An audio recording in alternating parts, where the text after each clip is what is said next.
call 877-626-4651, or you can email what's on your mind at nationalactionnetwork.net. And of course, the Reverend Dr. Al Sharpton is in the house.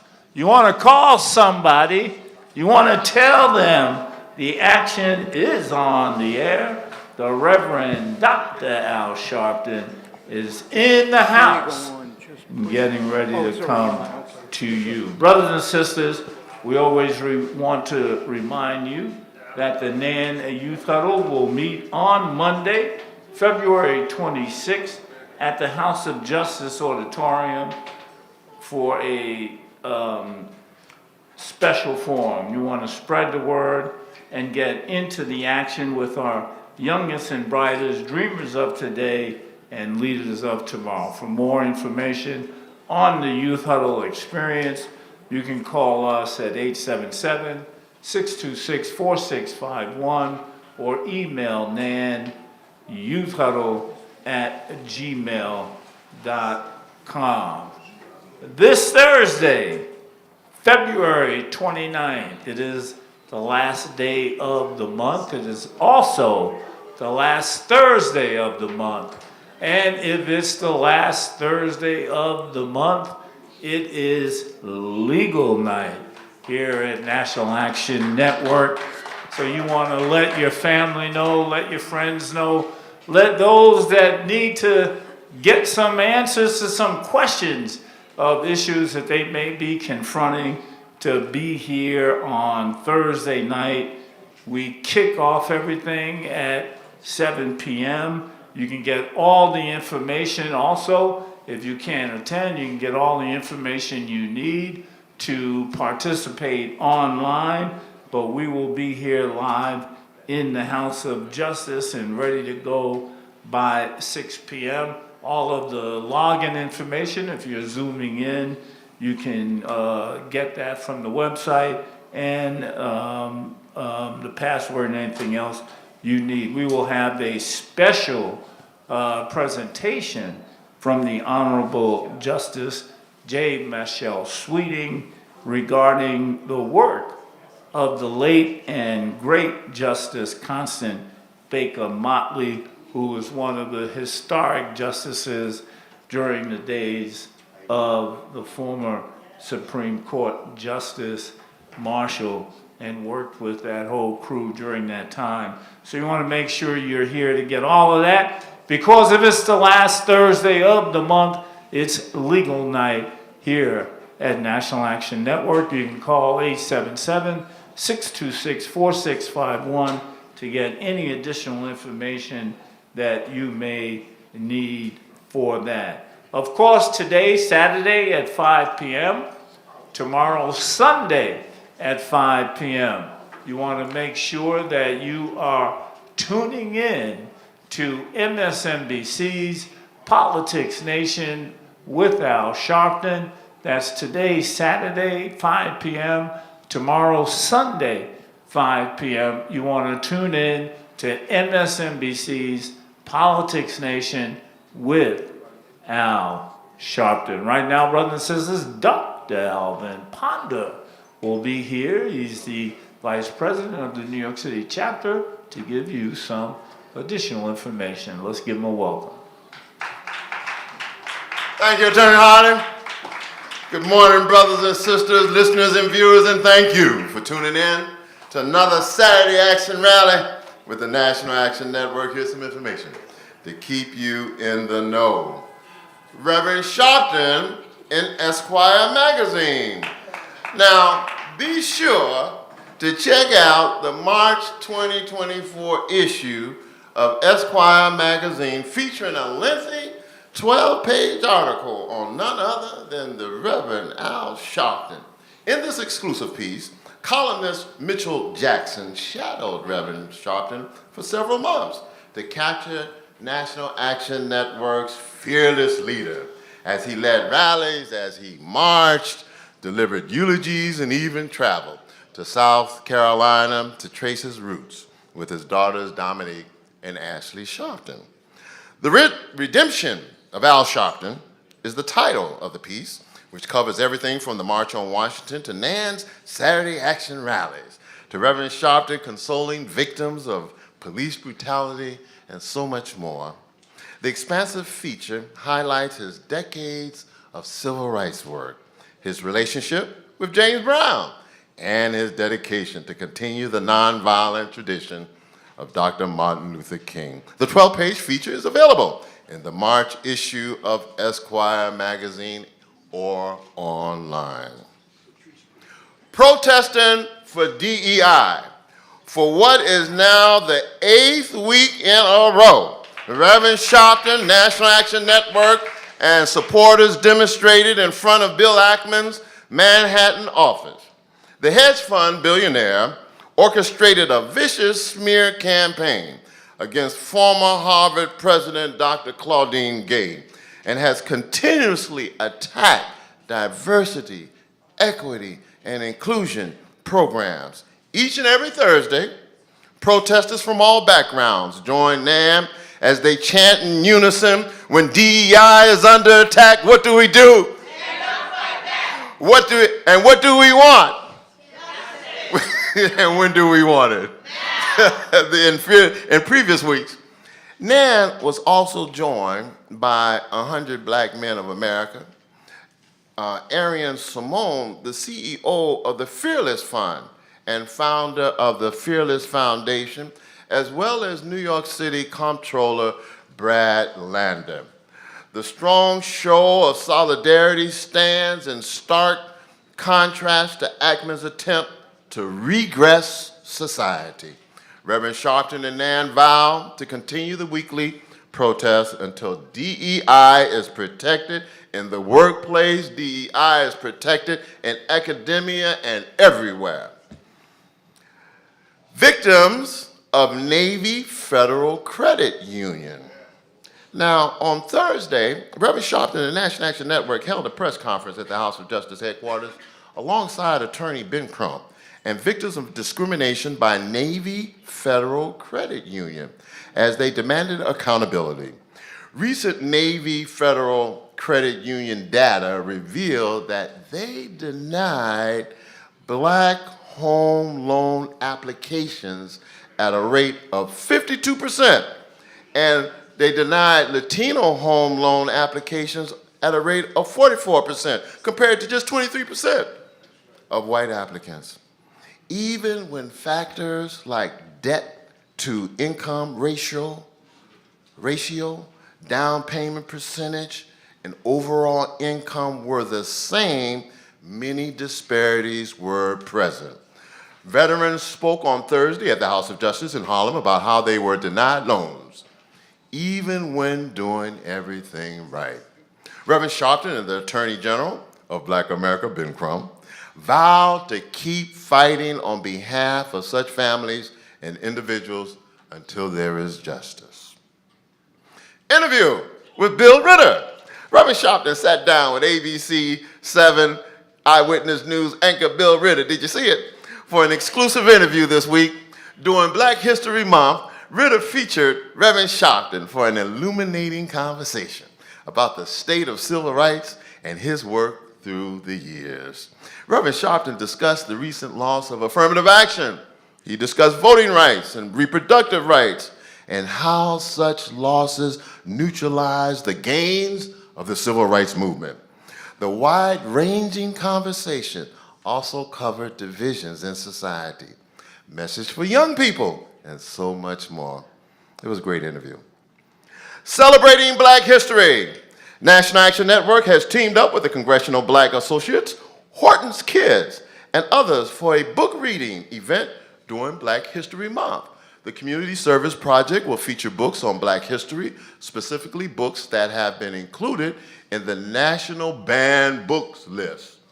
As efforts continue to silence our voices and erase history, it's more important than ever to read, learn, and preserve our history, especially to young kids.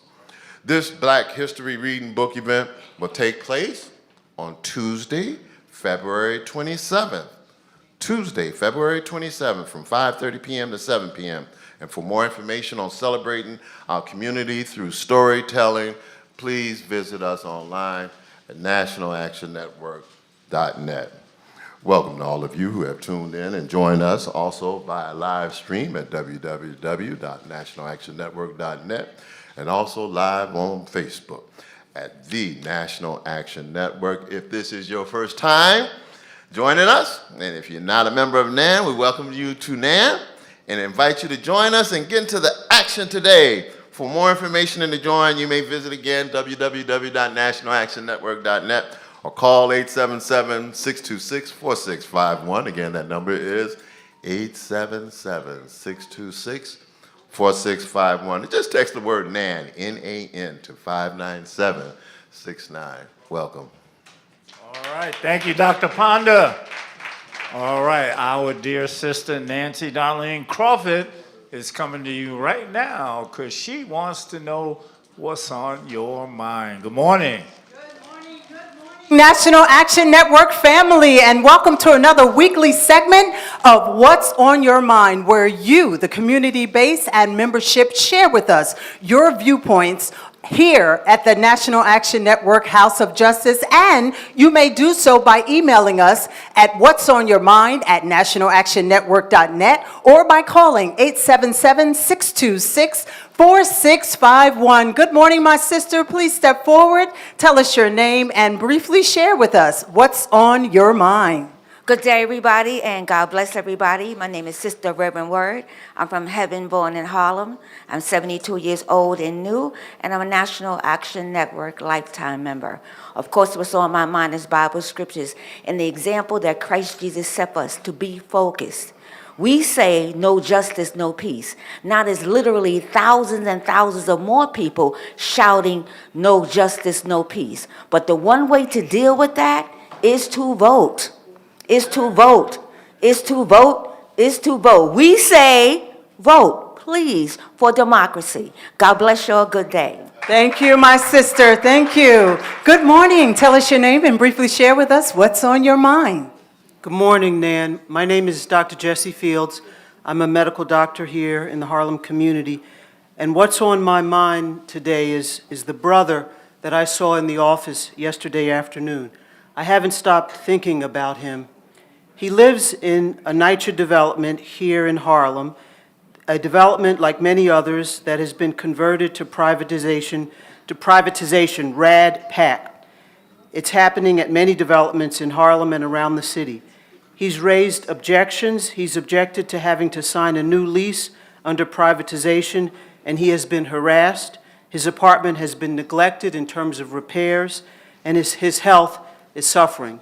He's under a lot of stress. He told me he's supportive of NAN. He may be listening. I'm here and working in the community outside of the medical practice because it's impossible to really address these issues of this brother and many, many others solely from within the exam room of a medical practice. But still, he was very kind to me as a doctor. I'm here, and I said to him, I will invite him here and to the next Creating Our Mental Health workshops so he can get support. We need to build a citywide movement to protect our people in public housing in New York City. No justice, no peace. Thank you. Yes, thank you so much, Dr. Fields. Thank you. Good morning, my sister. Tell us your name and briefly share with us what's on your mind. Good morning. I'm Winifred Ayuk from Brooklyn, New York. Yeah, I remember the governor and lieutenant governor on this stage talked of the courage to engage in difficult discussion. Slowly, we are losing the continent of Africa. And all blacks around the world would need to get together and see how we can save it. Here are the views of some world leaders of Africa. President Obama, in his Audacity of Hope, said they should set rules for us to follow. President Bill Clinton said we should go back and settle them. President Chirac of France said often recolonization as a solution. Now is the time to save Africa. When it's all gone, it's too late. I call on all Africans around the globe, come and join NAN, and let's see what we can do to revamp the continent. Thank you. Thank you so much, my sister. Thank you for sharing. Good morning. Tell us your name and briefly share with us what's on your mind. My name is Zina Norris. I'm the founder of the Kwanzaa Film Festival, and I invited two of the filmmakers here because they had a piece of documentation, a documentary of a case that they had buried in a courthouse in Florida and tried to throw out, and they put it as a documentary, and I wanted to introduce them as Chris Mancini and Evelyn Santos, and I'll tell you a little more because we're bringing it to New York. It's a very profound piece of history, so I wanted them to be able to introduce themselves. Okay, just tell us your name and give us a brief description of the documentary. Thank you. Understood. Well, hi to everybody from Florida, where we've abolished DEI and we've introduced measles into the school system. And the documentary grows out of the Stop Woke Act, where we're teaching Florida kids that slaves benefited from slavery. So, obviously, this is the issue that we're confronting through the film. The film talks about the need to have a racial criminal justice law passed in New York and federally, which will allow the courts to deal with racism in law enforcement in every case and make the judges require them to adjudicate racism in law enforcement in every case. So that's the purpose of the film. We're going to be showing it all over New York. It'll be available. The screenings are free, and we hope you all can attend.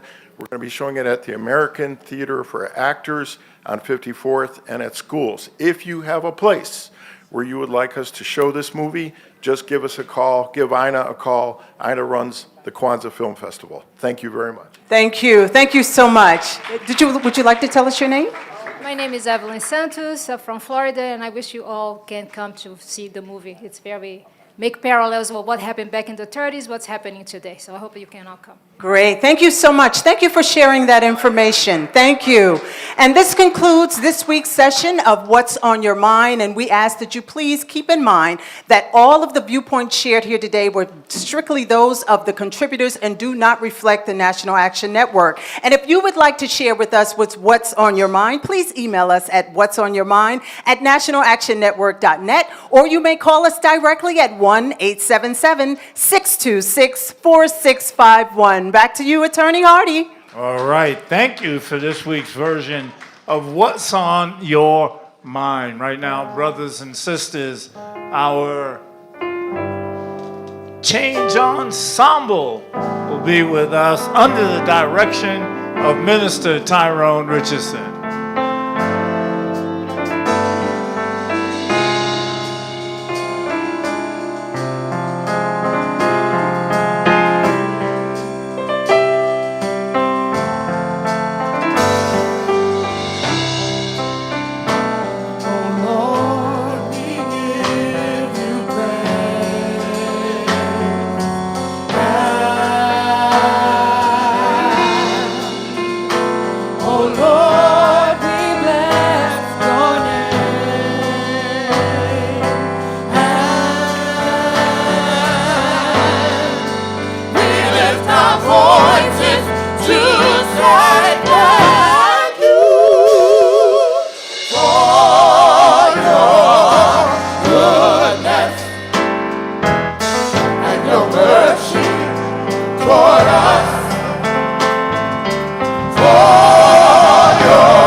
your mercy toward us.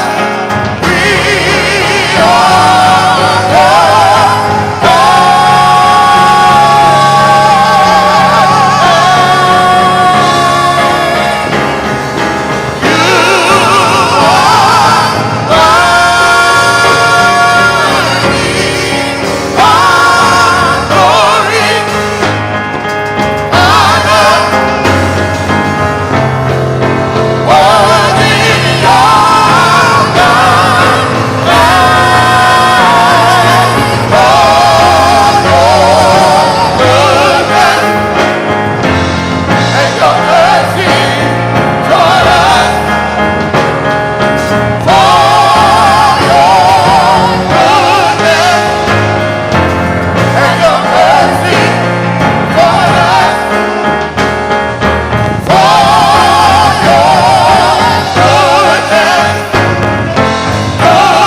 Yes, indeed.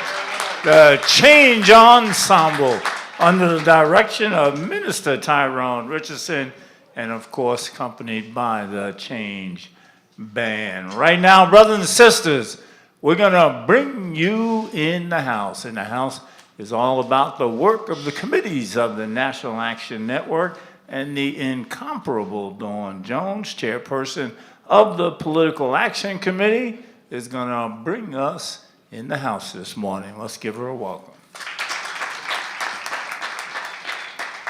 Greetings, House of Justice family and friends, and happy Black History Month to all under the sound of my voice here in the listening audience. To Attorney Michael Hardy and all platform participants, I greet you all with the joy of Jesus. Glad to be back in his service at the House of Justice just one more time. This is the day that the Lord has made. May we rejoice and be glad in it. We welcome you all to the Saturday Action Rally experience, and we thank our fearless leader, the Reverend Dr. Al Sharpton, for his consistent, dynamic leadership. Best wishes on receiving an award from City, State, New York, and the Positive Community Magazine on this afternoon. My name is Darnell Jones, and I am a lifetime National Board member, also chairwoman of the National Action Network Political Action Committee. A huge part of our committee's efforts center around voting rights and voter registration, not just in national election years, but on a local level as well. We will be kicking off our voter registration drive here at the House of Justice on this afternoon with the NAN Disabilities Committee each and every Saturday, weather permitting, during the months of March, and at the NAN Convention 2024. Get vote ready. 60% of eligible voters are never asked to register. You do not have that excuse. Register now. Register to vote here at the House of Justice, 106 West 145th Street, right here in the House of Justice, in the village of Harlem. We will also register voters the same month up until the voter registration deadline has been changed to 10 days before the presidential primary. Election day is Tuesday, April 2nd, 2024. Polls are open from 6 a.m. to 9 p.m. Early voting period is March 23rd, 2024 to March 30th, 2024. All souls to the polls, every vote counts, the Black votes matter. Yes.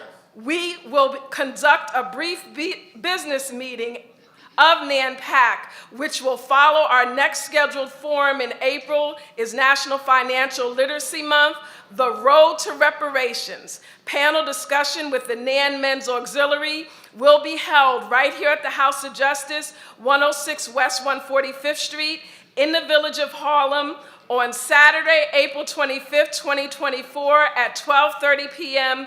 Program begins. The purpose of our forum is to join us for our fourth community discussion on reparations sponsored by the NAN Men's Auxiliary. What do we want? Justice. I didn't hear you. Reparations. When do we want it? Now. All roads lead to West 145th Street and Malcolm X Boulevard on that day.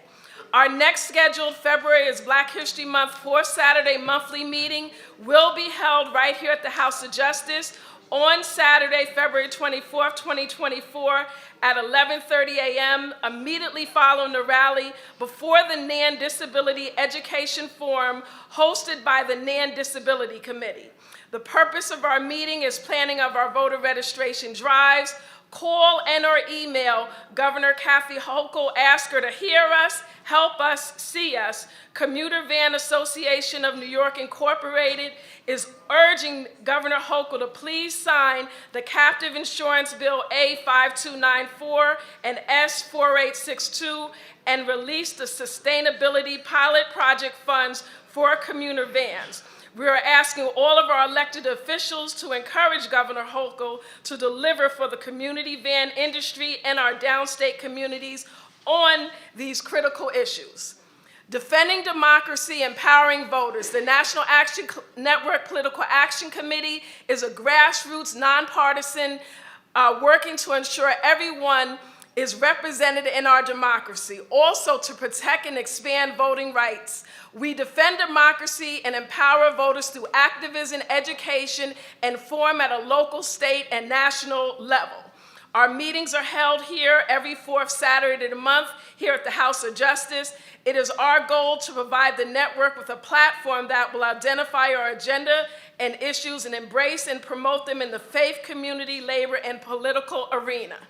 If you or anyone else you know would like to be a part of the National Action Network Committee, please contact NANPAC at 877-626-4651, 212-281-3518, or 212-690-3070. Thank you for your attention. God bless. God bless you all.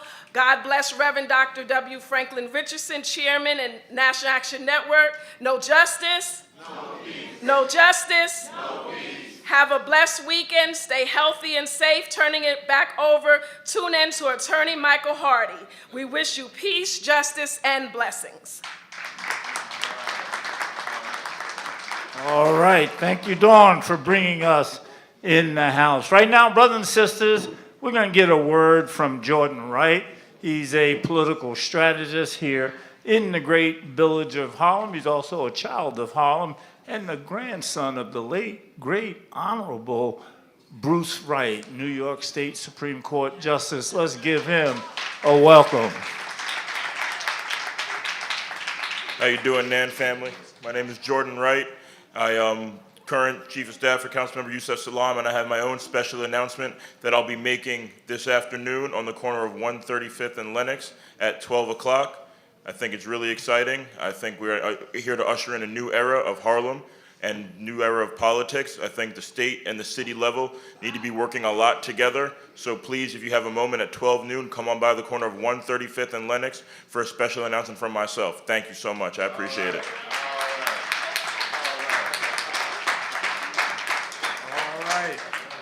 Thank you, Brother Wright.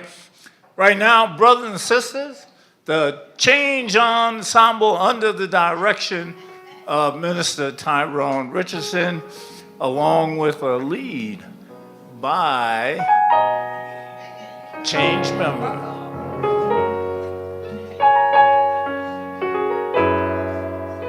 You know my name.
Yes, indeed.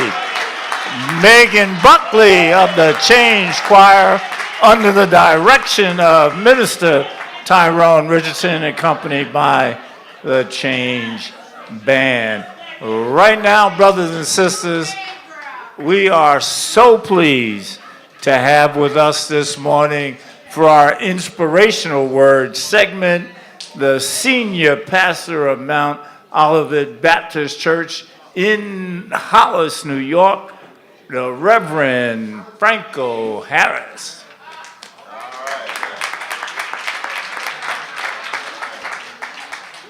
Indeed, God is good, and He has truly blessed us to be here on today. We give deference and honor to God, to the Reverend Dr. Al Sharpton, to the Dr. W. Franklin Richardson, chairman of our board, to my wife and my children and the great church, the Mount Olivet Baptist Church of Hollis. We thank God for this invitation and this opportunity to share the word of the Lord on today. To my friend and my brother, Brother Marshall, Reverend Marshall, thank you so much for asking me to come and share the word of the Lord. The word of the Lord comes to us from Joshua, the 6th chapter, beginning at the 20th verse. And it reads on this wise. So the people shouted when the priests blew the trumpets. And it came to pass when the people heard the sound of the trumpet, and the people shouted with a great shout, that the wall fell down, so that the people went up into the city, every man straight before him, and they took the city. I just want to preach for a few minutes on today a sermon entitled, Let's Make Some Noise. Tell your neighbor, neighbor, let's make some noise. My brothers and my sisters, the world is extremely noisy right now. The noise is produced from buses, trains. This is not noise from buses, trains, cars, sirens, or construction workers. However, this noise emanates from violence, crime, corruption, hate, political upheavals, inequalities, greed, and conflict. We can hear the noise loud and clear on our news, in tabloids, and in social media. Nevertheless, I would like to inform you that all noise is not equal, because the noise that the world is producing could never drown out the noise of God's people. Psalm 47:1 says to us, "Oh, clap your hands, all ye people, and shout unto God with the voice of triumph." This is a time where God wants his people to make some noise and cry out against injustices and inequalities in our land. Also remember that there are a few loud mouths that would tell you you need to shut up, that you need to be quiet. But I came to tell them I'm going to make some noise because I have a God that can turn any situation around. Can I get a witness in here? Know that God can make a way out of no way. He can turn your midnight into day. And my brothers and my sisters, if you're going to make some noise, my first point to you on today would be make some noise when you get the signal. See, we have to understand the simple fact that Joshua is now fighting a battle, and he has sent the men of God in to blow the trumpets and to march around the walls of Jericho 7 times. After the 7th time that they march, they are to play the trumpet. And when the trumpets sound, the people are to release a sound. And my brothers and my sisters, when you get the signal, it's time to make a move. When you understand trumpet in the Hebrew, it means a signal or a call to warfare. And so on today, I'm grateful to God for the Reverend Dr. Al Sharpton and the National Network that have blown the trumpet in this season of our lives to let us know that we're not going to stand against the injustice and the inequalities that we face in our world, but we're ready for warfare.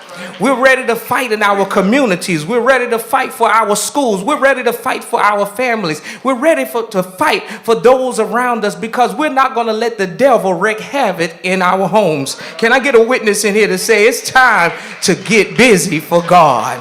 I'm so glad on today I saw the choir director. He lets you know when it's your time to come in. That's called a signal or a cue. When they point to you, that's your turn to sing. And I came to tell somebody on the day that God has used Reverend Dr. Al Sharpton to point to us, to let us know it's time for us to make some noise. My brothers and my sisters, my second point to you is time to make some noise. Why? Secondly, because you have to understand you need some help.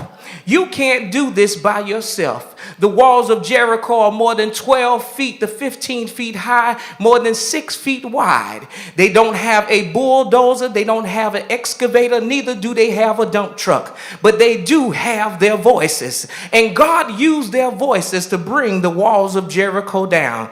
And I came to tell somebody on today, it's time for you to open up your mouth because you're a voice in this world and you deserve to be heard. When you open up your mouth, you send the call out to God to let God know, I need you and I can't make it without you. And when that sound went up, God responded back to their call. I don't know about you, but my grandmother taught me a long time ago, when praises go up, blessings come down. And when God sent down a blessing, he sent down a cataclysmic earthquake, and it brought down brick and mortar. It shook the foundation of the ground. And I came to tell us that when we open up our mouths, we're going to shake up the world around us.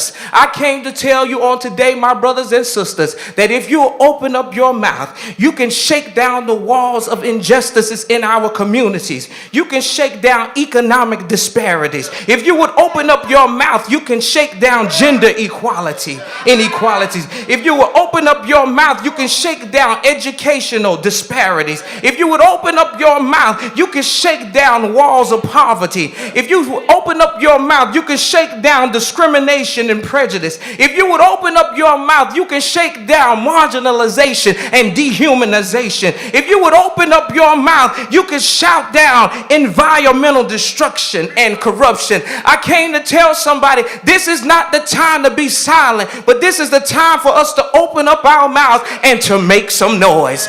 Don't let election season come by without you making some noise at the polls. Don't let things happen in your community without you making some noise. Don't let things happen in your family without you making some noise. And I came to tell somebody, if we make some noise, we can bring some walls down. There's an old school song that we used to sing in my church down south that said, Satan, we gonna tear your kingdom down. You've been building your kingdom all over this land, but Satan, we're gonna tear your kingdom down. Tell your neighbor one more time, let's make some noise.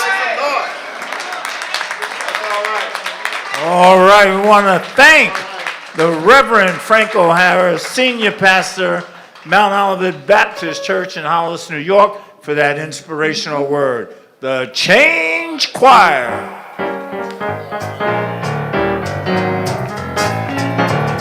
I'm a soldier on the battlefield, and I'm fighting the man. I promised him I would serve till I die, and I'm fighting the man. I've been up and down, but I'll never turn around, 'cause I'm fighting the man. I've had heartaches and pain, sunshine and rain, and I'm fighting, yeah. If I hold out, hold out, hold out, hold out, then I know I'm a soldier on the battlefield, and I'm fighting, yeah. I promised him I would serve till I die, 'cause I'm fighting, yes, man. I've had heartaches and pain, sunshine and rain, and I'm fighting, yeah. I've been down, but I'll never turn around, 'cause I'm fighting, yeah. If I hold out, hold out, hold out, hold out, hold out, hold out,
until my will serve till I die, and I know I'll get my crown.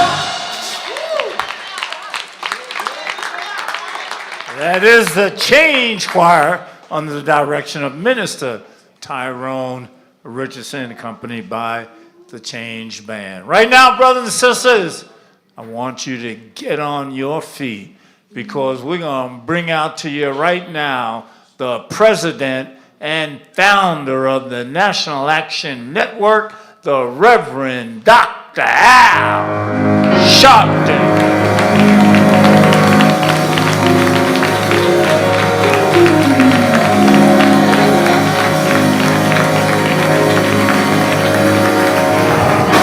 No justice. No peace. No justice. No peace. No justice. No peace. No justice. No peace. What do we want? Justice. What do we want? Justice. What do we want? Justice. When do we want it? Now. When do we want it? Now. When do we want it? Now. When do we want it? Now. Fist bump the person next to you. Tell them you love them.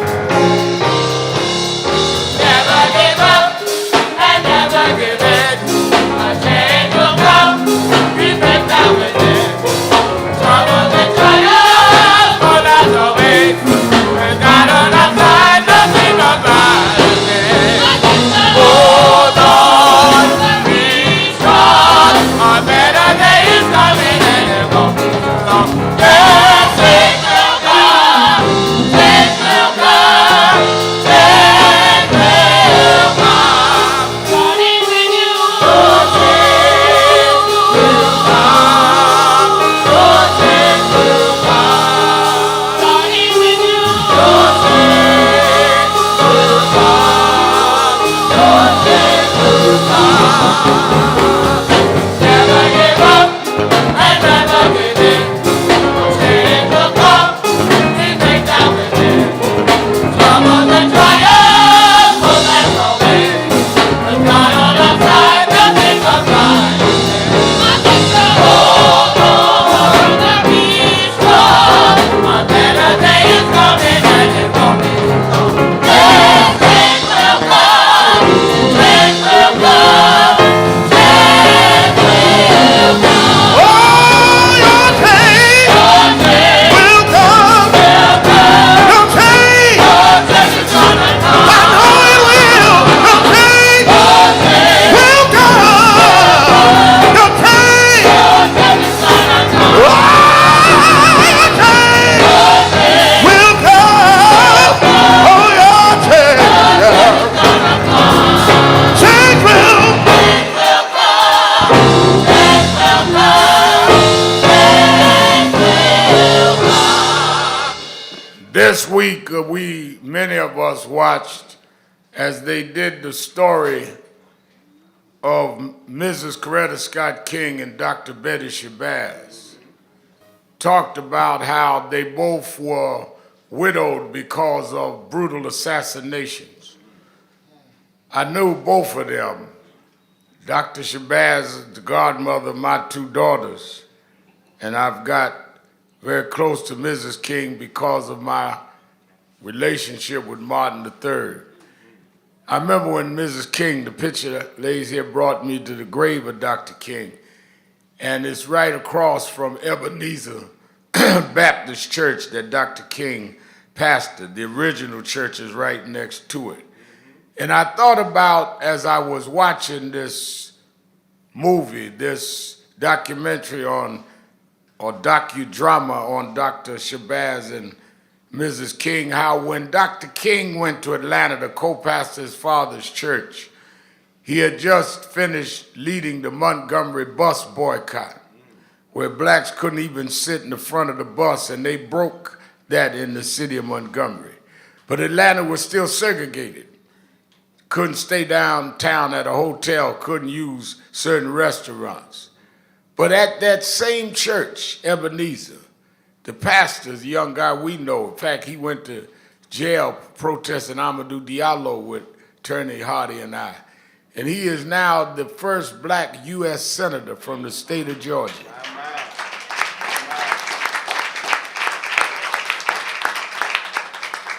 sometimes you fight because you can see what you win.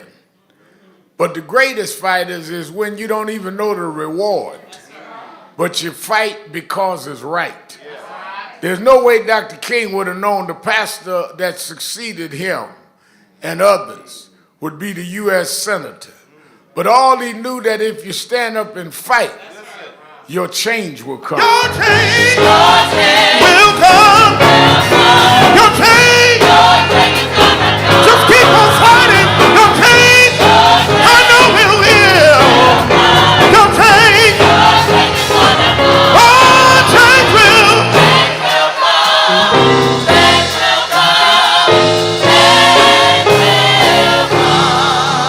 I remember when we were fighting in this city about unequal justice under the law.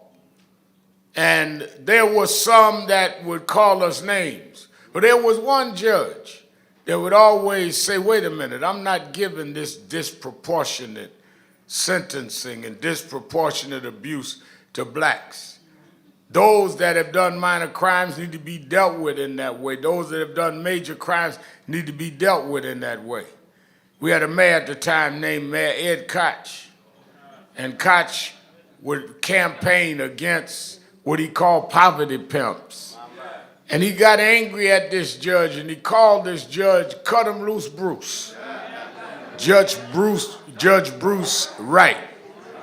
But Judge Wright lived to see criminal justice reform.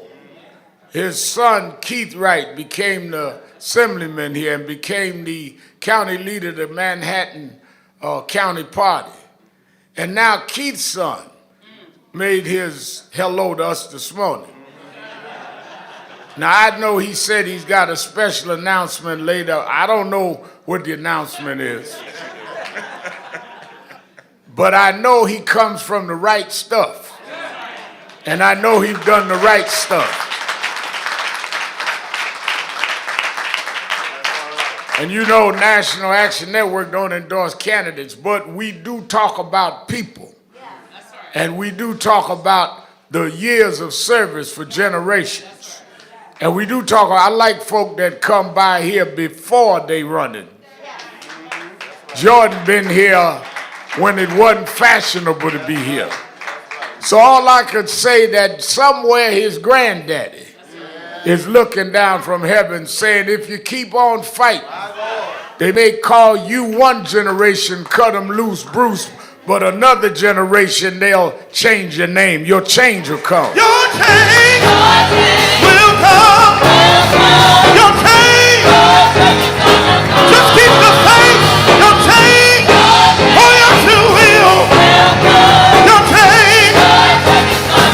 Oh, change will. Oh, change will. Oh, your change will come. Your change. Don't you give up. Your change. Just hang on in there. Your change. Oh, your change. Yes, it will. Your change. Change will. Oh, change will.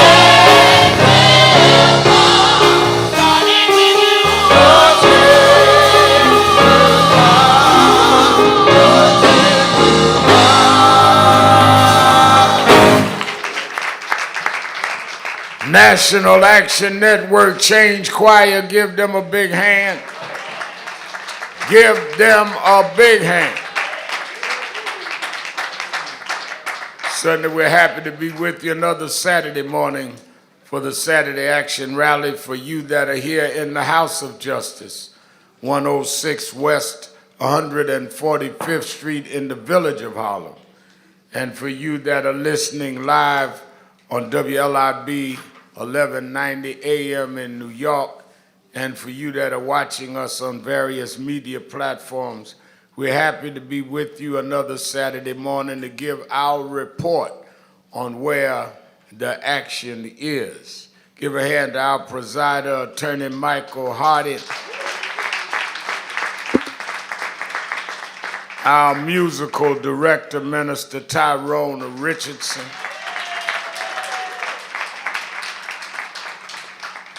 And of course, I'll give Chris and the band some. Give them a hand. Give a hand to our inspirational speaker, Reverend Dr. Franco Harris. Come on, give him a hand.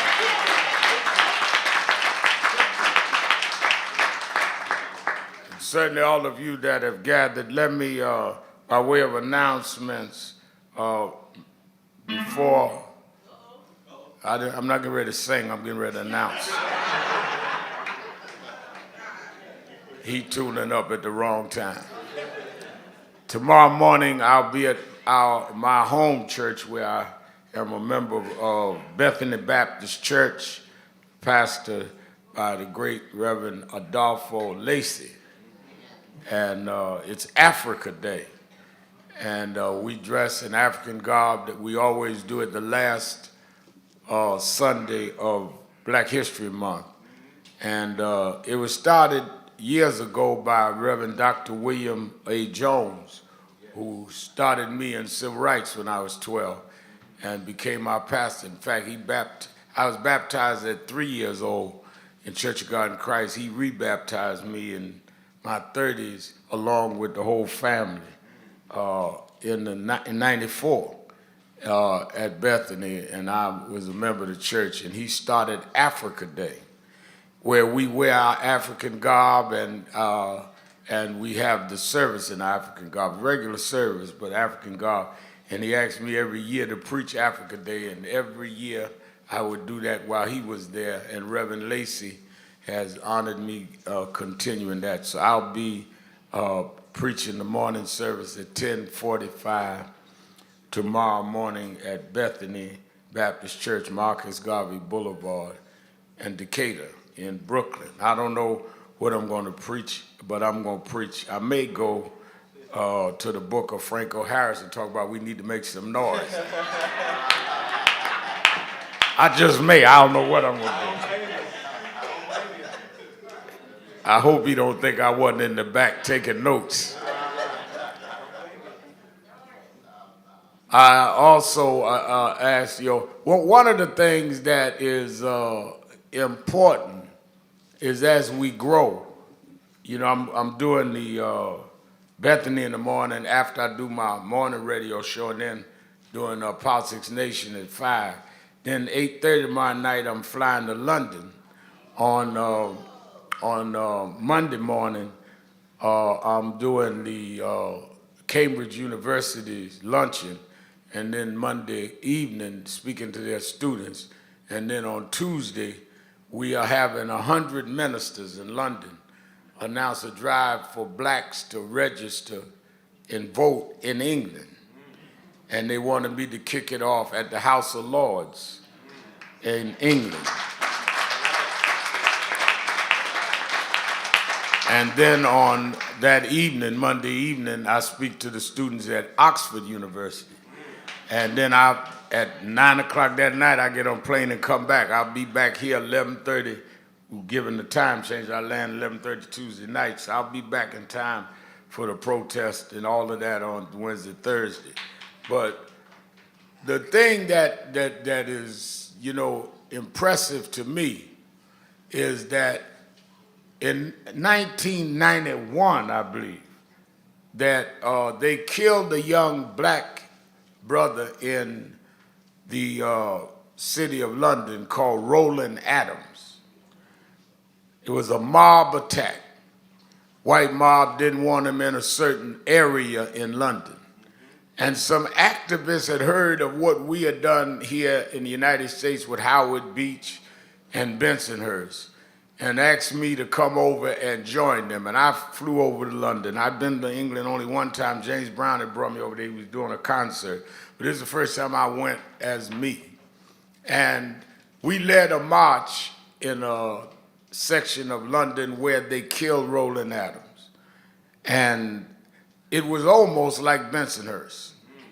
Those young whites came out with bananas, calling us monkeys, and waving banana peels at us. And we marched through all of that, and they got the case in court and prosecuted them. And 20-some odd, this was in 91, so I guess that's what, 30 years later, 34 years later. I've gone and spoken at Oxford and all of that, but 34 years later, 33 years later, one of the black women, few black women, in the House of Lords is the aunt of Roland Adams. Wow. They turned that protest movement into a political movement.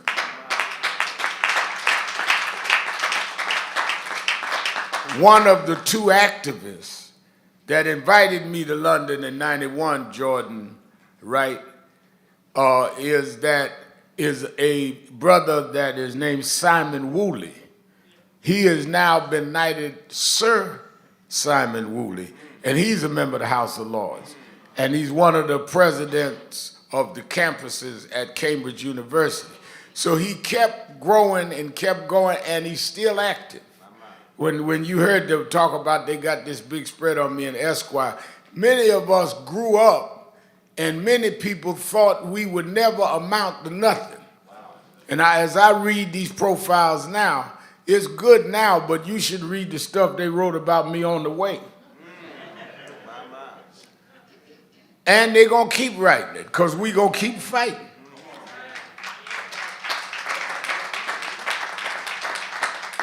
And anytime you don't think we need to fight, one of the things that I said, we had a conference, Zoom call yesterday with some of the folk at the White House, and I told them that, yes, I think that what Biden has done has been certainly incomparable to what Trump has done. But we still want the George Floyd Justice and Policing Act made law. Now let me be clear. When people call me on the radio and talk about, well, we didn't get the Justice Act, why didn't we get it? Because every Republican in Congress voted against it. Every Republican in the Senate voted against it. All the Democrats but two voted for it in the Senate. All in the Congress voted for it. So don't reward those that were against you, because you're angry at some of them that was with you but couldn't get everybody on. Biden ended up signing the George Floyd Justice executive order.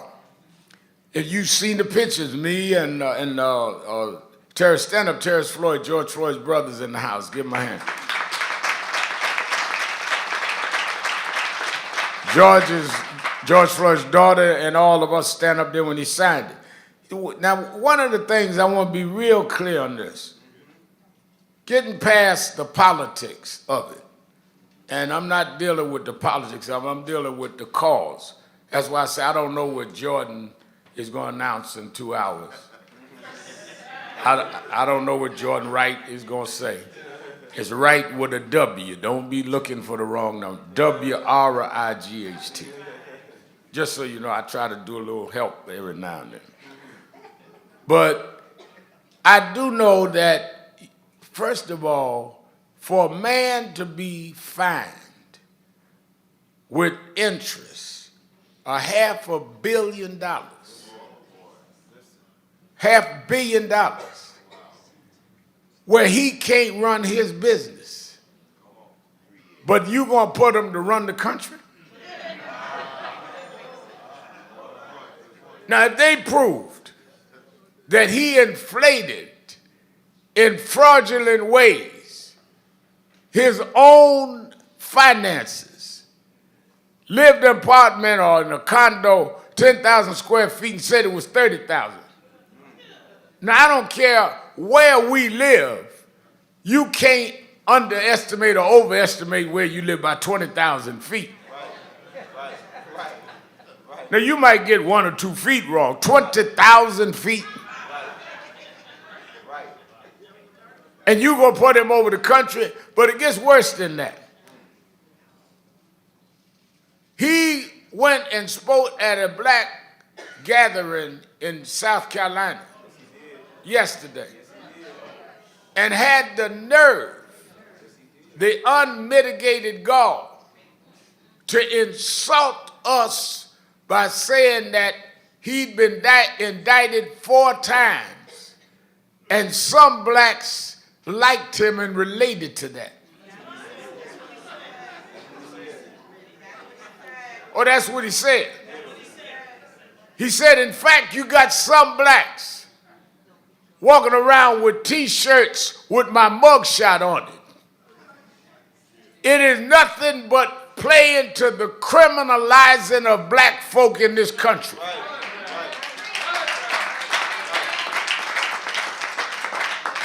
It is nothing but saying that if you are under indictment, if you've been mugshot, if you are a thug, that's what black folks are. It is an epitome of an insult to black folks, and if any black Republicans had any dignity, they would denounce this characterization of black folk by Donald Trump.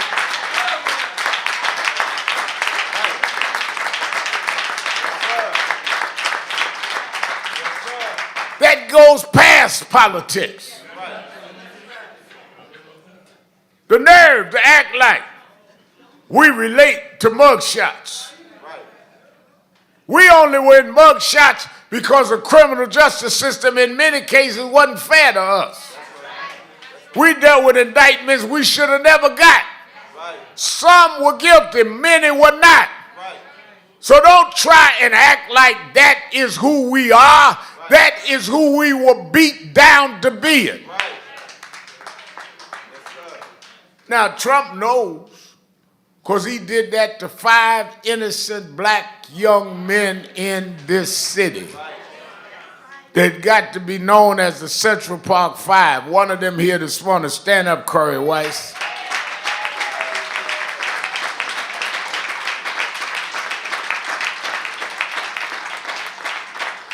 So since Trump wants to talk about we like his mugshot on our T-shirts, we need to make some T-shirts with the 5 of them that Trump said ought to be executed. I got a T-shirt for you, Donald Trump. The 5 that you criminalized. So all of them distorted black men and rappers that are supporting you, let them answer to the 5 men that are still alive that he wanted dead.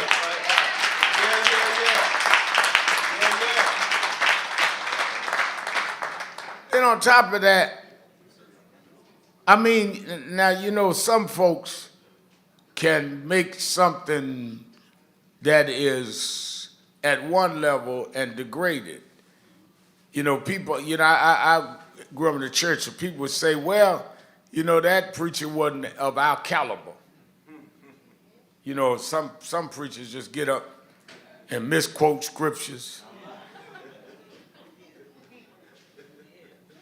and mispronounce words. And people say, you know, you need to study a little more. I have never in my life, and I've been engaged in the political process since I was a teenager. When I was 17, I was youth director of Shirley Chisholm's campaign for president, and I wasn't going to turn 18 till that October, so I couldn't even vote in the primary. But I was out there with Miss Chisholm. That's 72.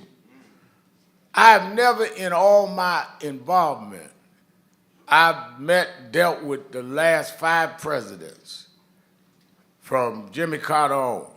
I've never seen a president that would get up, or former president, and try hocking sneakers. Wow. No, I'm serious. You know, Carter retired, or Carter left office, he built housing. Reagan went to California, did memoirs. Bush Sr., same thing. Bill Clinton built the Clinton Global Institute, dealing with poverty and illness all over the world. Bush Jr. became a painter.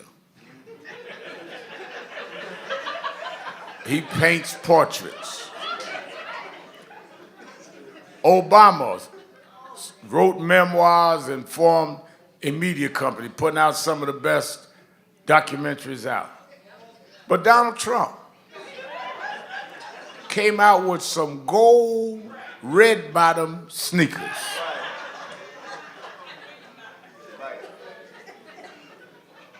Now, I know some of the worst guys in Brownsville, where I grew up in Brooklyn, that would not wear some gold spray-painted sneakers with red bottoms.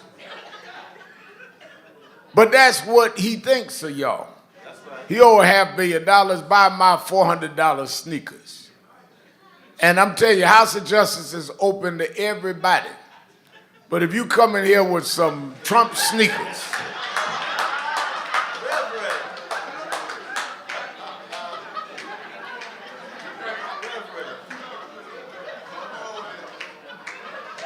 I'm not going to say we ain't going to let you in, but you might be offended if I see you. I mean, the question I have is, has the American electorate lost its class? There was a time you'd want your children to look up to the president. How do you look up to that? He's going to criminalize blacks and play whites for fools. Sell you $400 gold sneakers. You got to be out your mind. And then he even said blacks like sneakers.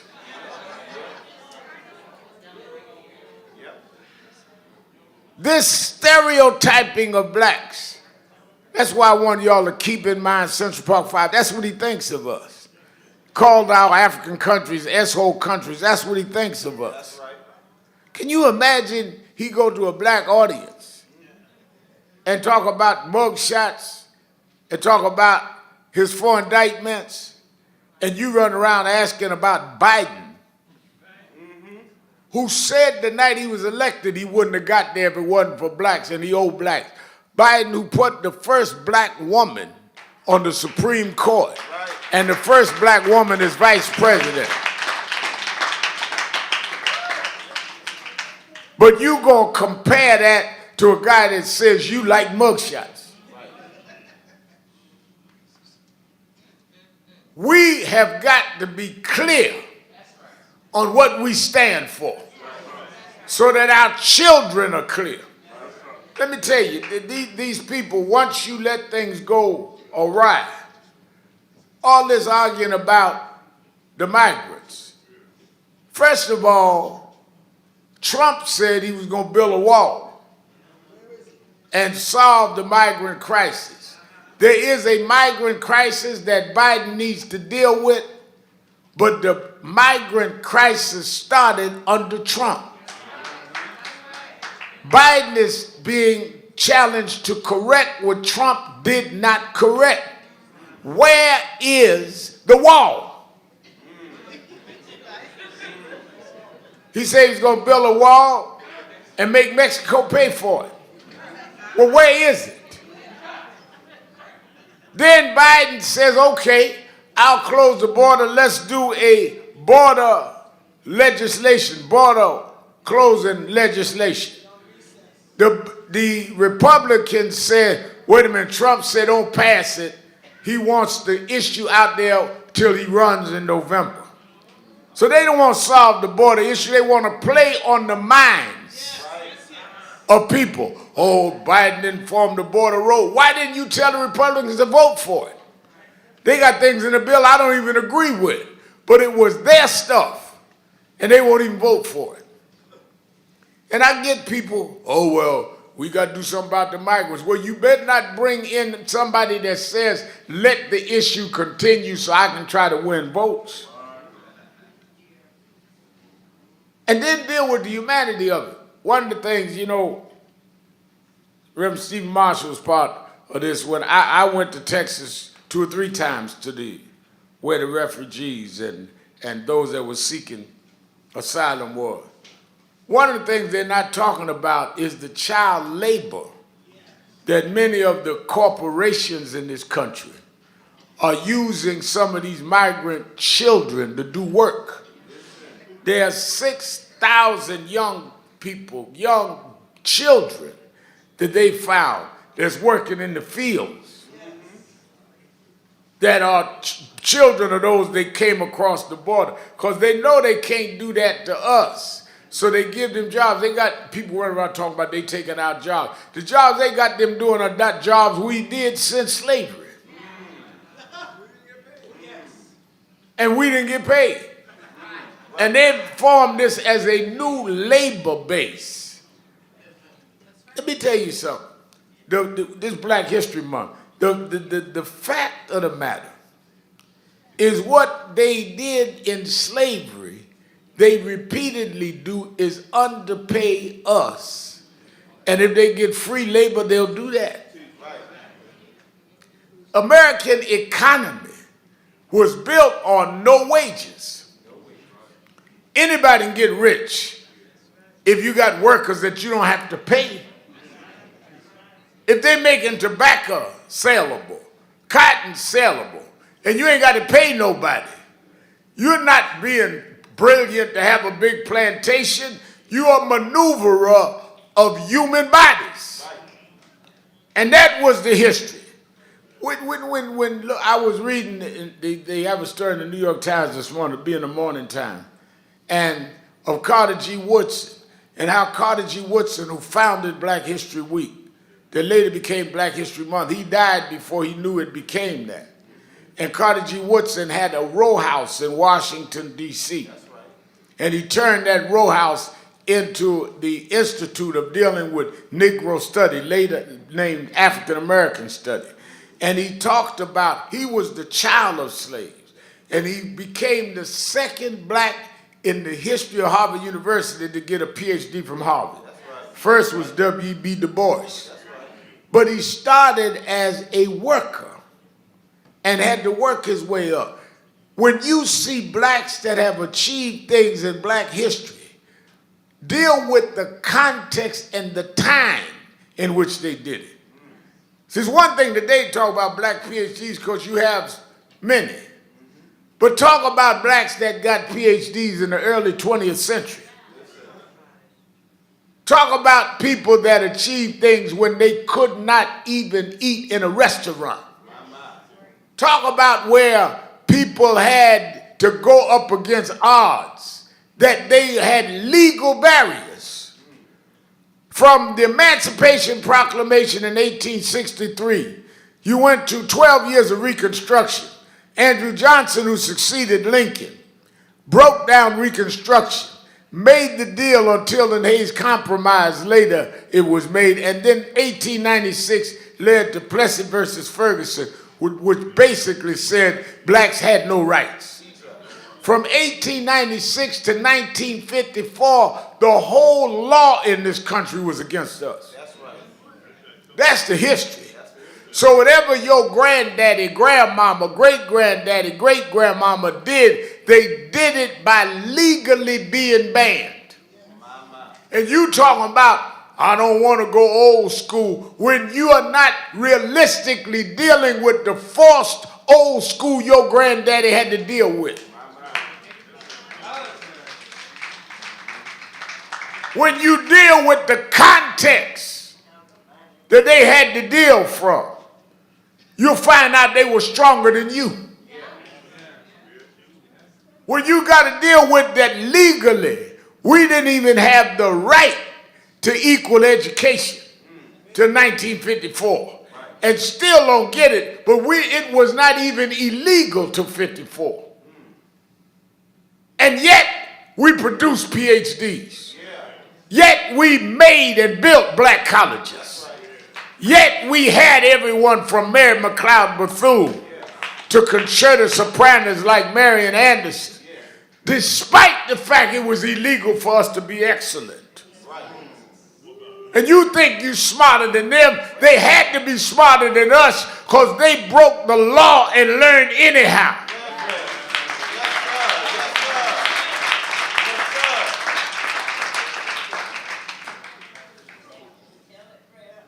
How do we go from that excellence to now we're recycling the lack of learning, lack of education? When my daughters went on to college,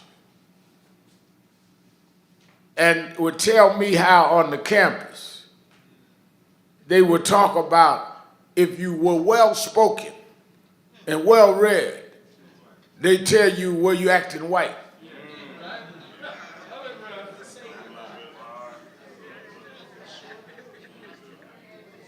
Hello?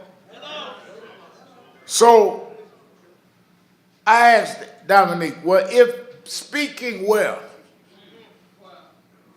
and articulating well and being well-read means you acting white, then what's acting black?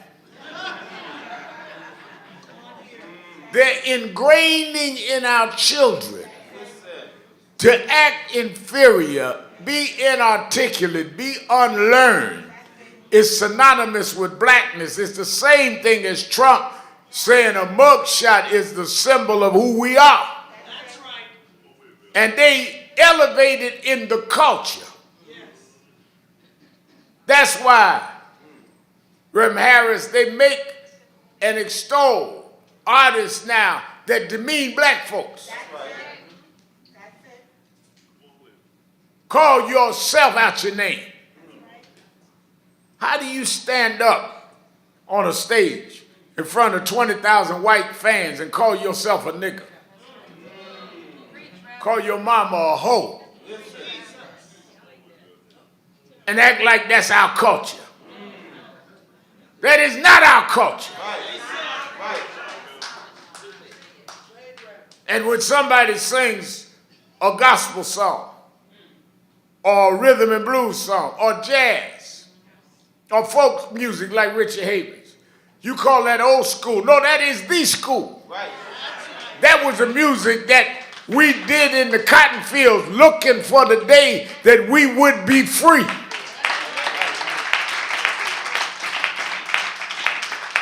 Those songs, that music came out of the pain of slavery, the pain of being reduced to nothing. But you, like the children of Israel that Harris talked about, you forgot the struggle you come out of. And you stand up on the stage with your pants down and your butt out. A Negro full of amnesia and contempt for the people that sponsored you in the first place.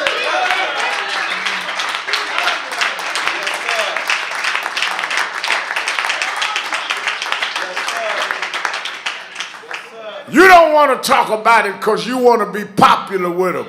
I don't care if I'm unpopular with them. I'm tired of seeing them using our children to dismantle everything we fought and stood up for. When my daddy left and my mama got my sister and I and tried to hold on to the house we had in Hollis, couldn't hold on, moved to the ghettos and what they call the hood of Brownsville. And my mother scrubbed floors and took care of us with a welfare check and a cleaning rag. Made a way out of no way. I never missed a meal. My mama wasn't no bitch.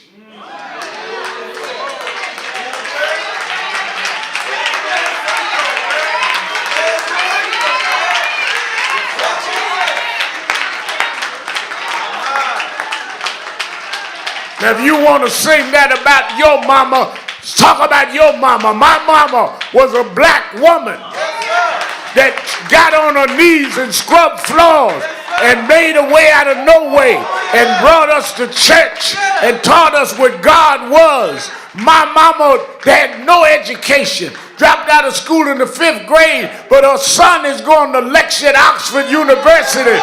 Know who we are.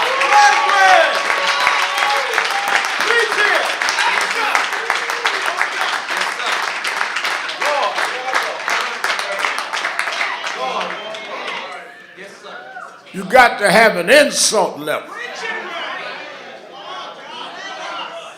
You got to be where you have standards. And enough of this is enough. Calling us at our name and we act like that's all right. Now you got former presidents acting like we ain't nothing but criminals and that we like criminals. Our young brothers, our young sisters, our cousins went to jail because they couldn't afford the bail. some of them set up by racial profiling policemen. We proved that in this town. We changed stop and frisk in this town.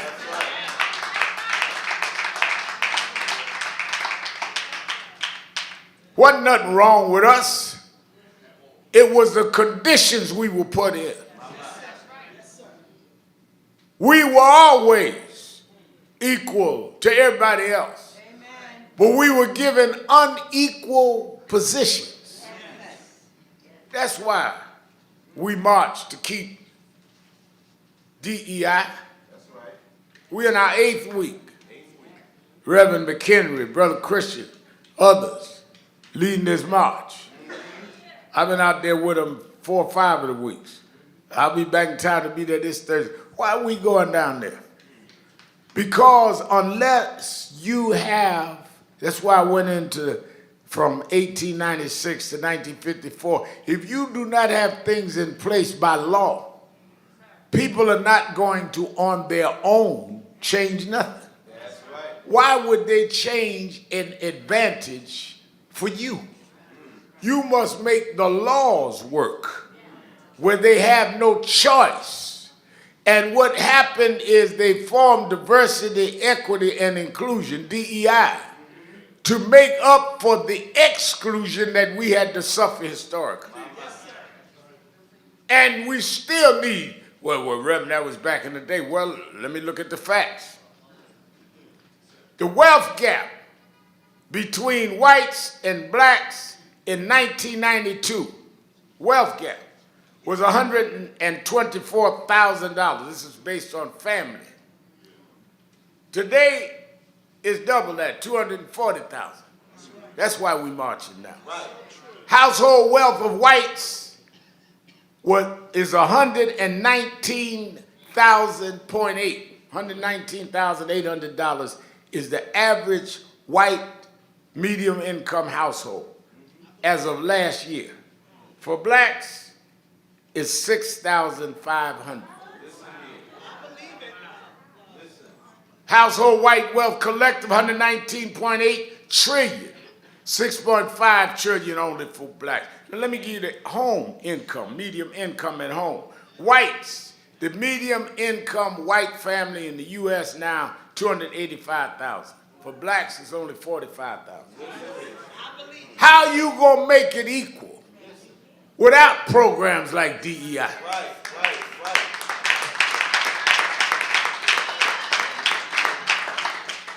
When I'm giving these facts, and this was in Investors, I got it out of their PRA article. When you look at these gaps, that happened because we were left and forced to be left behind by law. My mother, my daughter's grandmother, could not help me with homework because she was not allowed to stay in school, so she didn't know the work. But she did her job. She made me do the homework. Even when they cut the lights off and she couldn't pay the bill, she lit a candle and said, "You're going to do this homework." Because she going to make sure, she made sure that I would be able to do what she wasn't allowed to do. We started affirmative action because there was always an affirmative action for whites. We were banned from going to certain schools.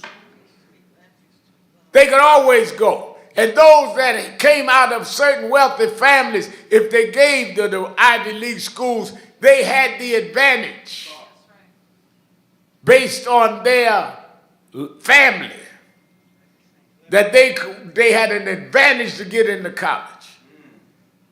But they're going to talk about we are not going to continue to have affirmative action for blacks since we excluded them historically. That's what DEI is about. Wait a minute. Y'all have taken our tax dollars and given contracts to your cousin and wouldn't give contracts to us. DEI say you going to cut a certain percentage of them contracts going to us. That's our money. When we look at all this construction going on in major cities in the country, and blacks not getting no contracts, and blacks not getting the construction jobs, And they talking about we going to end DEI. Well, then we going to end giving you our tax dollars.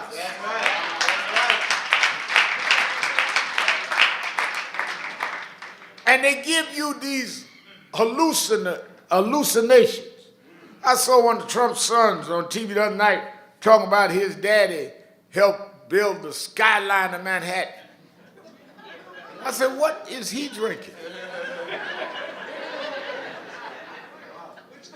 But if you deal in illusions and you got people that subscribe to this, any lie they'll believe. You're living in a fake world. Donald Trump didn't build no skyline. And the buildings he got, most of them he didn't own, and he put his name on other buildings. But my question is, don't only talk about Trump. One of the reasons why National Action Network's working with some of these black businessmen like Don Peoples is as I come down in a plane, landing in LaGuardia or Kennedy or even Newark, and I look at the skyline of Manhattan, not one building is owned by a black. That's right. Not one. That's right. You run around talking about I'm in the Big Apple, but you can't get a bite.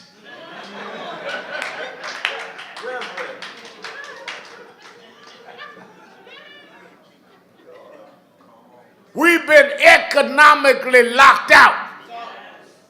And DEI addressed the lockout of us having access to capital. How are we in a city of Wall Street and everybody cutting deals but us? Everybody building but us. Everybody having banks but us. We got to bust that up. That's why we march every Thursday for DEI.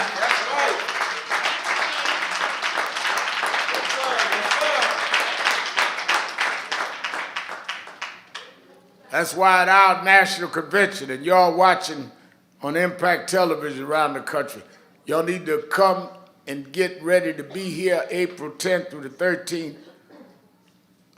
Not only are we going to deal with voting rights, not only are we going to deal with some of the top entertainers and others, and people know last year we had everybody, Robert Smith, Wealthiest Black in America, he'll be again this year, doing our economic development plan. We are serious about impacting our voting and our economic strength. They declare war on us, we got to fight back.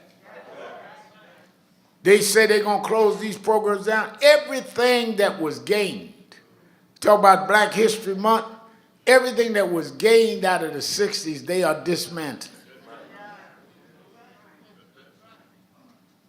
What happened in the 60s? All of the marching, all of the agitating, all of that. What was the outcome? Civil Rights Act of 64. Because unless you change the law, you ain't changed nothing. Your grandchildren ain't going to make it watching videos of you hollering. Unless you're hollering led to some legislation that changed their living. Civil Rights Act of 64, which made it illegal to deny public accommodations to us. Changed our life. We could go to any restaurant, go to any hotel, go where we wanted to go. Wasn't about integration, it was about desegregation. If we gonna pay $1 to get on the bus, we gonna sit where we want. Then 65, the Voting Rights Act of 65. Then open housing of 68. And on into opportunities. That's where affirmative action comes from. This court, this Supreme Court, has made affirmative action go, had ended student debt loan, had changed Section 2 of the Voting Rights Act, and changed women's right to choose. It has rolled back all the rights that was won.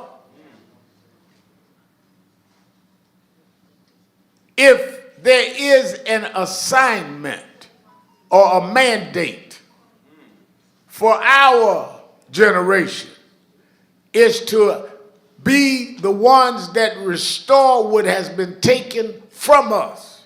Yes. Go right back to Harris preaching this morning. the assignment of every generation in the Bible was to continue the fight of the generations before it. You run around looking for an agenda. You were born into an agenda. What is the agenda? Let's have a big Negro meeting and decide the Negro agenda. You were born into an agenda. The agenda was coming out of slavery and having equality. We ain't got to look for something. Quit grumbling and pick up the baton, the generation before you pass to you, and hold steady and keep going.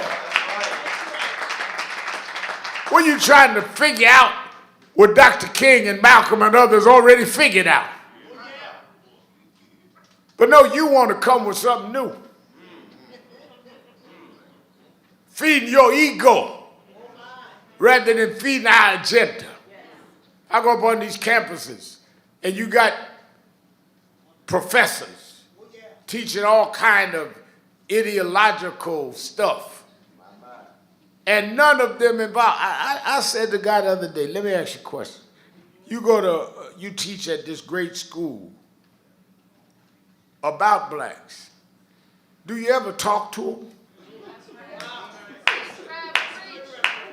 I mean, you analyze movements. One of them teach right across at Columbia. I said, I ain't never seen you at a march, picket line. I ain't never seen you at the House of Justice. We meet every Saturday, 52 weeks a year. Youth meet on Monday night, and you right up the block analyzing some nonsense that you hallucinated, rather than come right down the hill and see what real black activists are doing.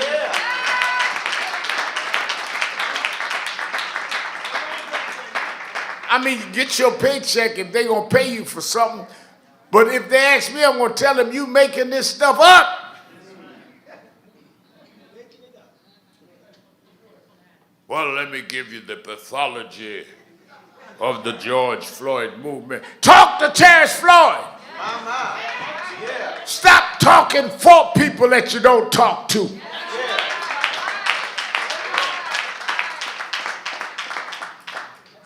That's why I told them when we opened up the House of Justice, I went on the ground. Open it up like a storefront. Let folk roll in there. I don't care what they got on. Y'all too fancy at some churches. Roll in here, whatever you got. Pants down, dungarees dirty, wig on, lopsided. Come on anyhow.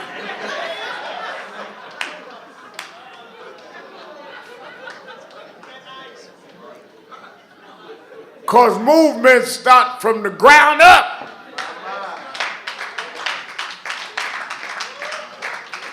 And if it's not from the ground up, it won't last. That's why people, one of the things you could get from watching the film on Dr. King's widow and Betty Shabazz, Malcolm's widow, is that both of them were very spiritual men. I'm going to tell you this and let you go. Why is it that spiritual people are usually the ones that lead the great movements in history? I mean, go through history. Most movements, certainly in black American history, from Frederick Douglass, who used to speak at his church, Reverend pastors, Mother A.M.E. Zion, Reverend Malcolm Byrd. Frederick Douglass, he's got in the basement there, the rostrum Douglass used to speak from at Mother A.M.E. Zion, right here on 137th Street. Got married in that church. One of his marriages was in that church. Paul Robeson was a member of that church. You running past the church talking about that was yesterday. That's your history. And why were they spiritual people? Because you are not going to challenge the powers of this world unless you believe in a higher power.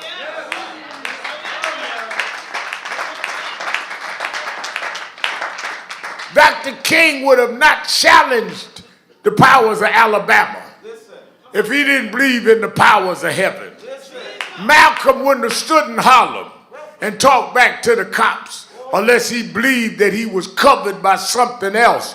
The reason why you so scared is because you have nothing you stand on. But those of us that stand on the righteousness of God, those of us that know that he'll build a fence around you, those of us that know that no weapon formed against you shall prosper.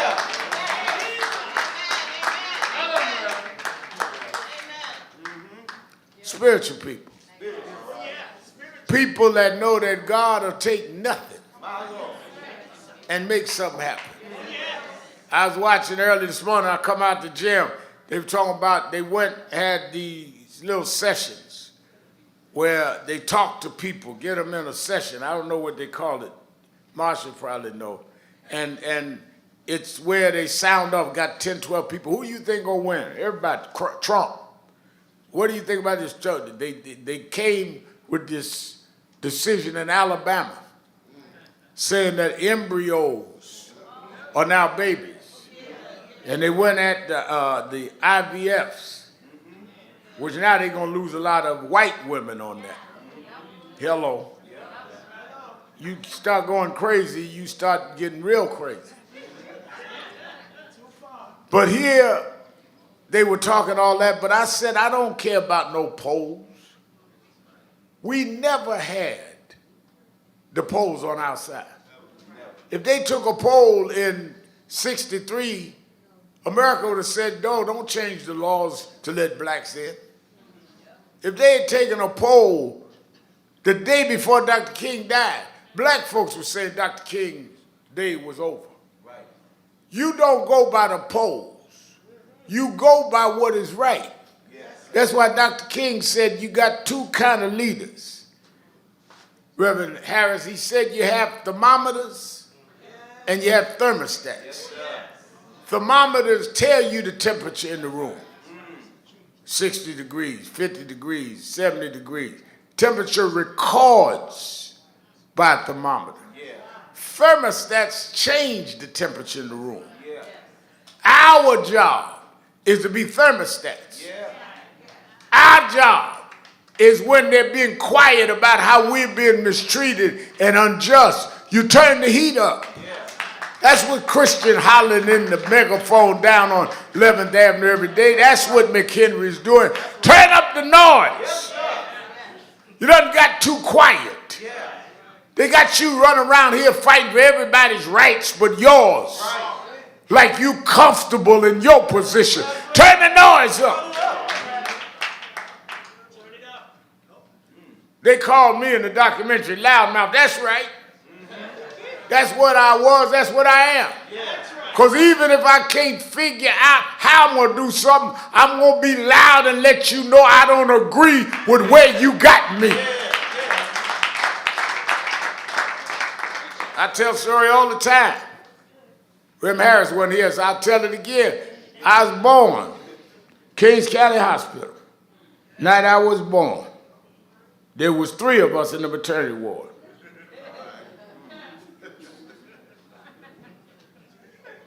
There was a pretty moderate, cool baby.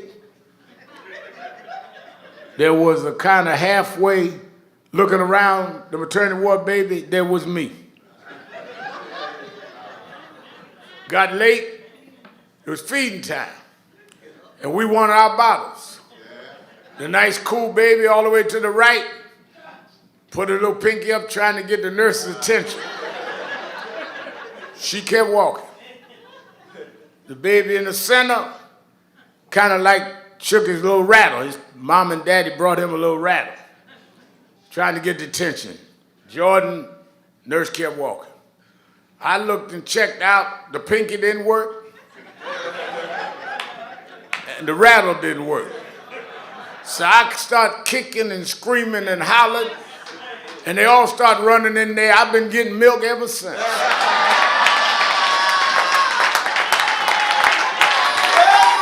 I'm a loudmouth. I'm a loudmouth. I make noise. I'm a loudmouth.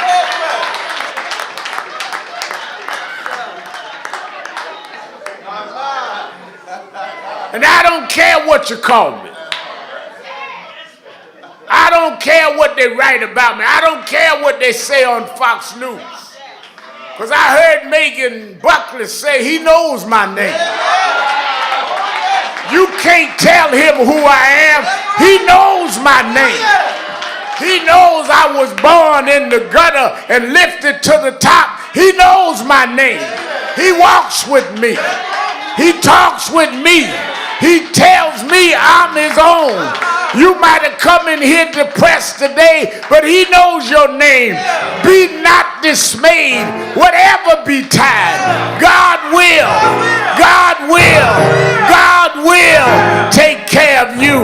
Beneath his wings, a love abide. God will take care of you.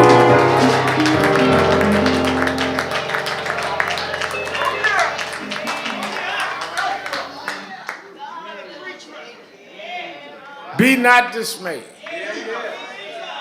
Whatever betide, God will take care of you. Beneath his wing, love abide. God will. If the government won't do it, God will take care of you. Be not dismayed. Whatever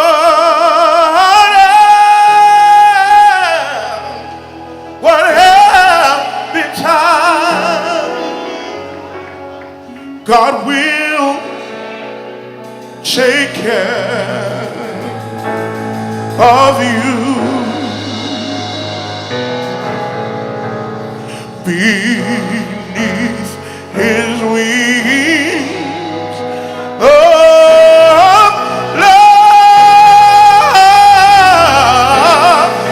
love abide. God will take care of you.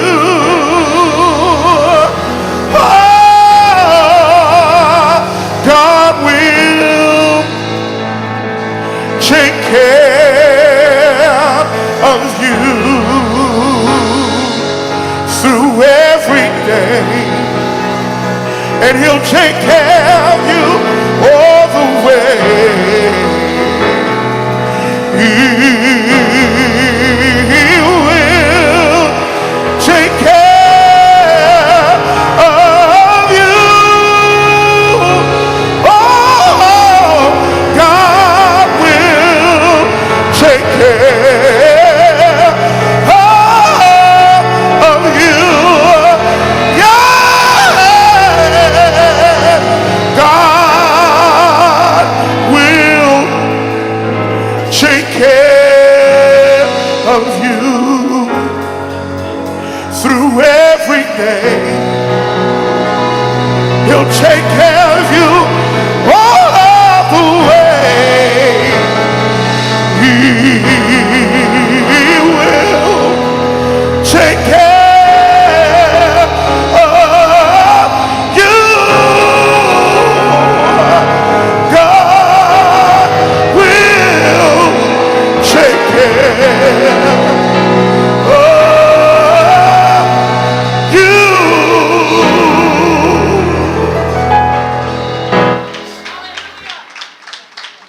Everybody's singing. Everybody's singing. Everybody's singing.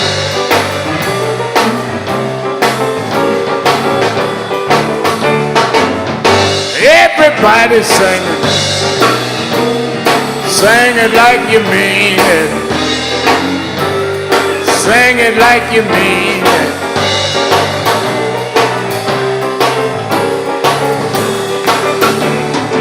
We want justice. We want freedom. Everybody's singing.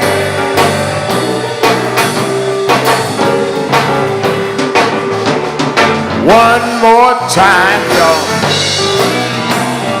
One more time, y'all. Everybody singing.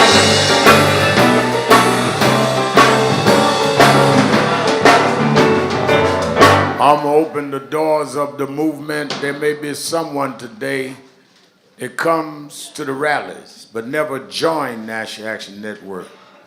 Or you may hear us on the radio or see some of our activities on television but never became an official member of the movement. If you're here today and not a member, I don't care if you don't have membership dues in your purse today, I want you to come down and sign up today and become a member of National Action Network. All you have to do is come to me. You that are listening on radio or watching us over TV, you can call in 1-877-626-4651, and they'll sign you up over the phone. You can also reserve to be a part of our convention. But if you're here, come to me and let us sign you up right now. Come on. Everybody singing. Come on.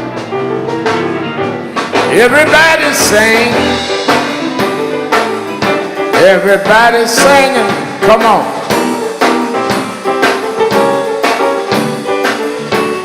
Sing it like you mean it. Sing it like you mean it. Sing it like you mean it.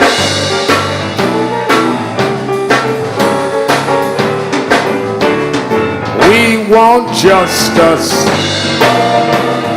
We want freedom. Got to have justice. Come on, they keep coming, let them. Everybody singing. Everybody sing. Everybody singing.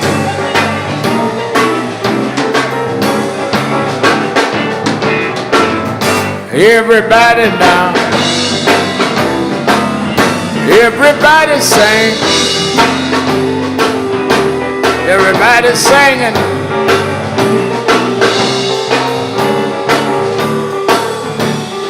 One last time, y'all. One last time, y'all. One last time, y'all.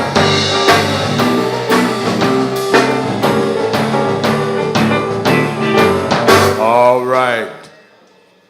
As we're getting ready to go off the air, let me say to all of you listening, our National Action Network Convention, I mentioned April 10th through the 13th, is all free.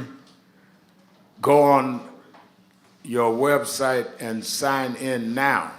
We always go by judging the rooms we're going to rent for the workshops and for the sessions by the registered members that have said, or registered people, I should say, that said they're coming to the convention.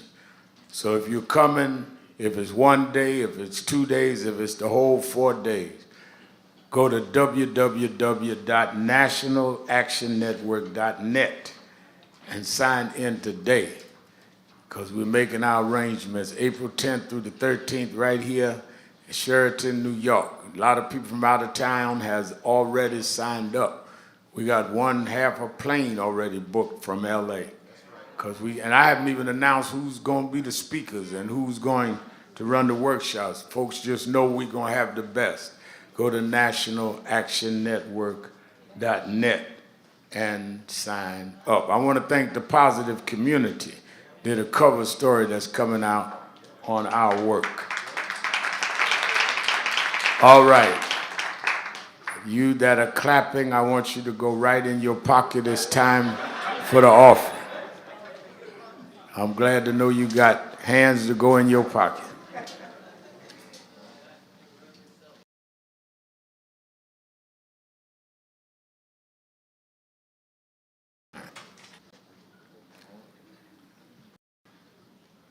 I want everybody to give to the best of their ability.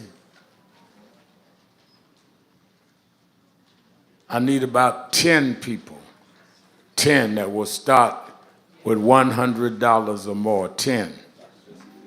Dr. Jesse Field, Hi, $100. this is Reverend Al Sharpton. The We are Guardian, in a very $100. precarious time. Everything that Reverend was Frank fought Cole. for and gained in the civil rights movement of the 60s, that one of the foremost leaders was Dr. Martin Luther King Jr., who this organization, National Action Network, was founded and built on the principles of Dr. King, and it worked hand in glove with Martin Luther King III, his wife Andrea, and with his widow, Mrs. Coretta Scott King, till she passed away. So we take this personal. The Supreme Court has gutted out Voting Rights Act.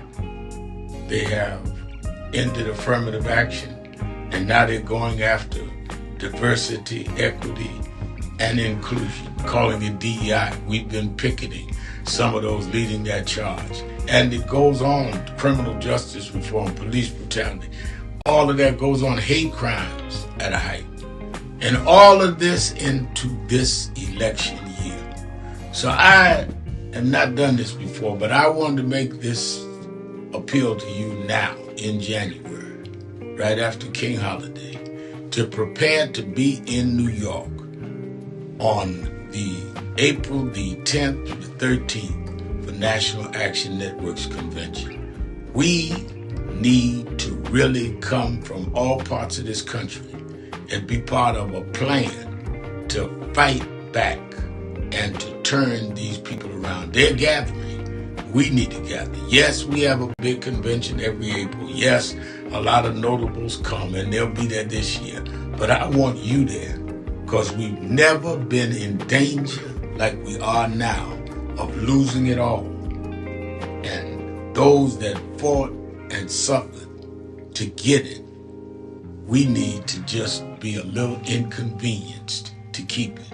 Some people died to get us the right to vote, went to jail to make sure we had equal public accommodations, suffered their careers to make sure we had affirmative action, and out of that, DEI.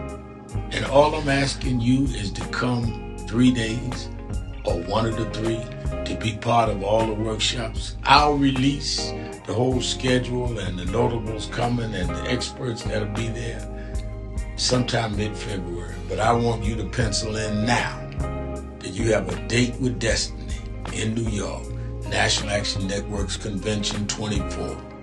You can go to www.nationalactionnetwork.net to start pre-registering now so you can get the information first as we confirm things. Or you can call the toll-free number, 1-877-626-4651. But I'm giving you 3-month notice. Be in New York. It's on you.